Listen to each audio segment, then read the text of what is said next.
This pine cone has no cells, no nerves, and no power. It's been dead for a year.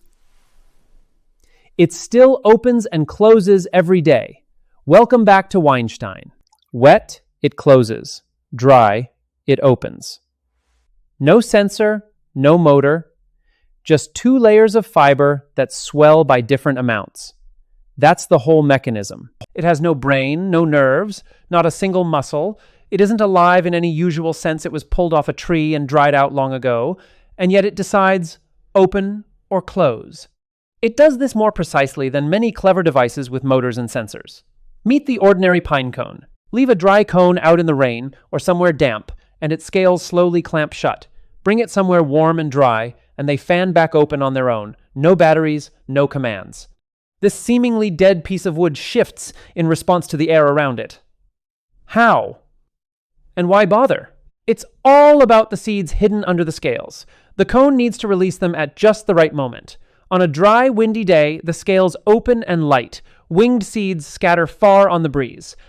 In damp weather, the cone closes and holds them back in rain. They just drop straight down instead of flying. Here's the twist. We borrowed this exact trick from the pine cone and sewed it into clothing. Into a sports shirt that opens slightly when you sweat and closes again once you cool down. No electronics, no fans. This is the story of how a dead cone taught fabric to breathe. What's striking is that the cone has none of what we usually think movement requires. No motor, no spring, no control center, no power source. There's no active system pumping or pushing anything. The motion comes from the very structure of the material itself, and that's the genius of it.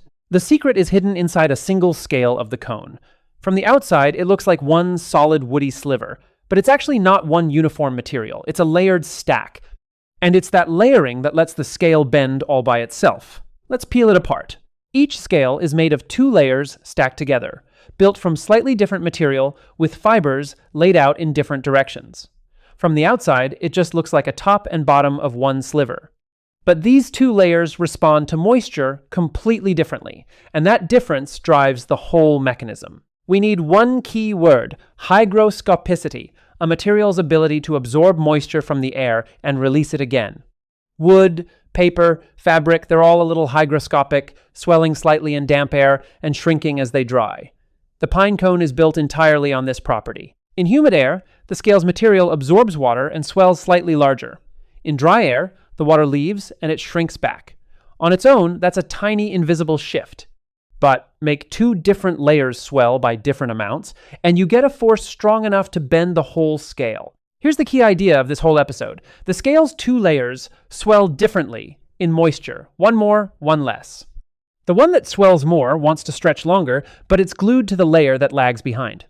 Forced to stay bonded, the whole sliver curves toward the slower layer. Uneven swelling turns into bending. Picture 2 strips glued together along their full length. One stretches a lot from moisture, the other barely at all. Side by side, the first would simply get longer. But glued together, they can't separate, so the pair curves into an arc toward the shorter strip. That's exactly how a pine cone scale works. Engineers already know this trick. A bimetallic strip pairs 2 metals that expand differently when heated, bend when hot, straighten when cool, and it powers many thermostats. The pine cone does the same thing, only it responds to moisture instead of heat. Nature's own bimetal, driven by humidity. Look at one scale. The outer side barely absorbs water. The inner side swells. 2 layers, 2 swelling rates, and the scale has to bend. Your sports shirt does the same thing.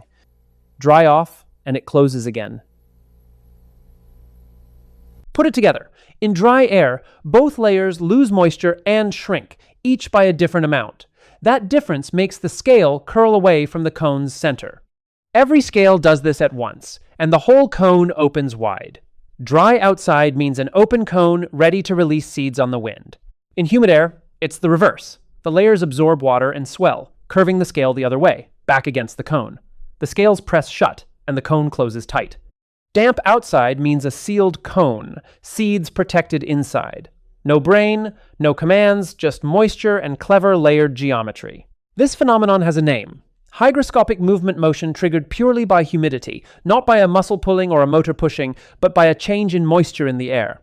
The pine cone is one of the clearest and most misunderstood examples of it in nature. Here's a very common misconception. Many assume a cone opens from heat, sun comes out, it opens. It cools down, it closes. It sounds logical, since dry days tend to be warm. But that's wrong. Temperature isn't what opens and closes the cone. Humidity is the real driver, and that distinction matters. Heat and dryness simply tend to travel together. Hot, sunny days are usually dry, cold, overcast ones are usually humid, so it looks like heat is the cause. But test it. Hold a cone over steam in a hot bathroom and it closes despite the heat. Moisture decides, not degrees. This isn't a pedantic detail. It matters enormously to engineers. If the cone reacted to heat, you'd design a heat-sensitive material. But since the real trigger is moisture, engineers had to build something sensitive to humidity instead. And as we're about to see, humidity turns out to matter a lot in clothing. Biologists worked out the cone's mechanism decades ago. In 1997, Dawson, Vincent, and Rocca published a paper in Nature plainly titled How Pine Cones Open, describing exactly how two layers with different swelling produce this motion, turning a walk-in-the-woods mystery into precise mechanics. Decades later, textile researchers picked up the idea. In 2020, Capsali and Vincent, yes, the same Vincent, published a paper in Biomimetics on translating the cone's principle into fabric. Their question, essentially, could clothing open and close the way a cone's scales do? It turned out that it could. Here's the key link. When your body heats up, it needs to release heat and moisture. When you cool down, it needs to hold heat in. Ideal clothing would open when you're hot and close when you're cold, just like a cone. And sweat is exactly the moisture signal a hygroscopic material responds to. No sensors, no motors needed, your own sweat becomes the trigger. This gave rise to fabrics with that same bimetallic effect, only triggered by moisture. They contain tiny two-layer valve elements. Dry, the layers hold a pore shut. Sweat brings moisture, the layers swell unevenly, the valve bends, and a pore opens. A microscopic pine cone scale, right on your shoulder. This technology has real names. One is Inotek fibre, built after the model of a cone's scale, changing state with humidity to open or close air pathways, not a coating that washes away, but the fiber's own structure. Another is MMT Textiles, whose engineers took the pinecone's principle and turned it into thousands of microscopic moisture-driven valves in wearable fabric. This isn't just a lab curiosity. The effect has been used in elite sport, including a Nike tennis dress designed for competition. On court, an athlete sweats heavily and overheats, and cone-inspired fabric opened precisely where the body released the most moisture, helping shed excess heat exactly where it was needed.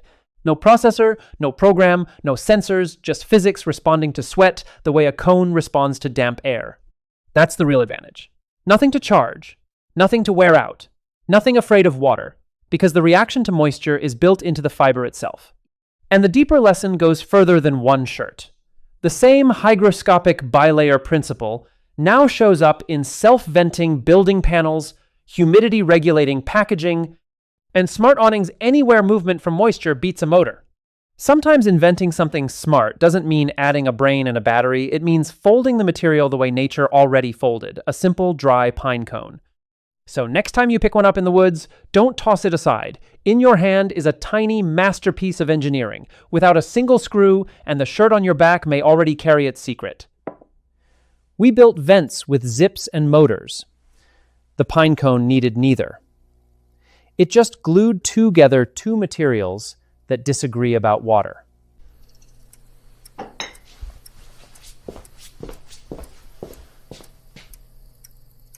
Oh, you're still here? Thanks for watching. All right, I'm done here. Catch you later, yeah?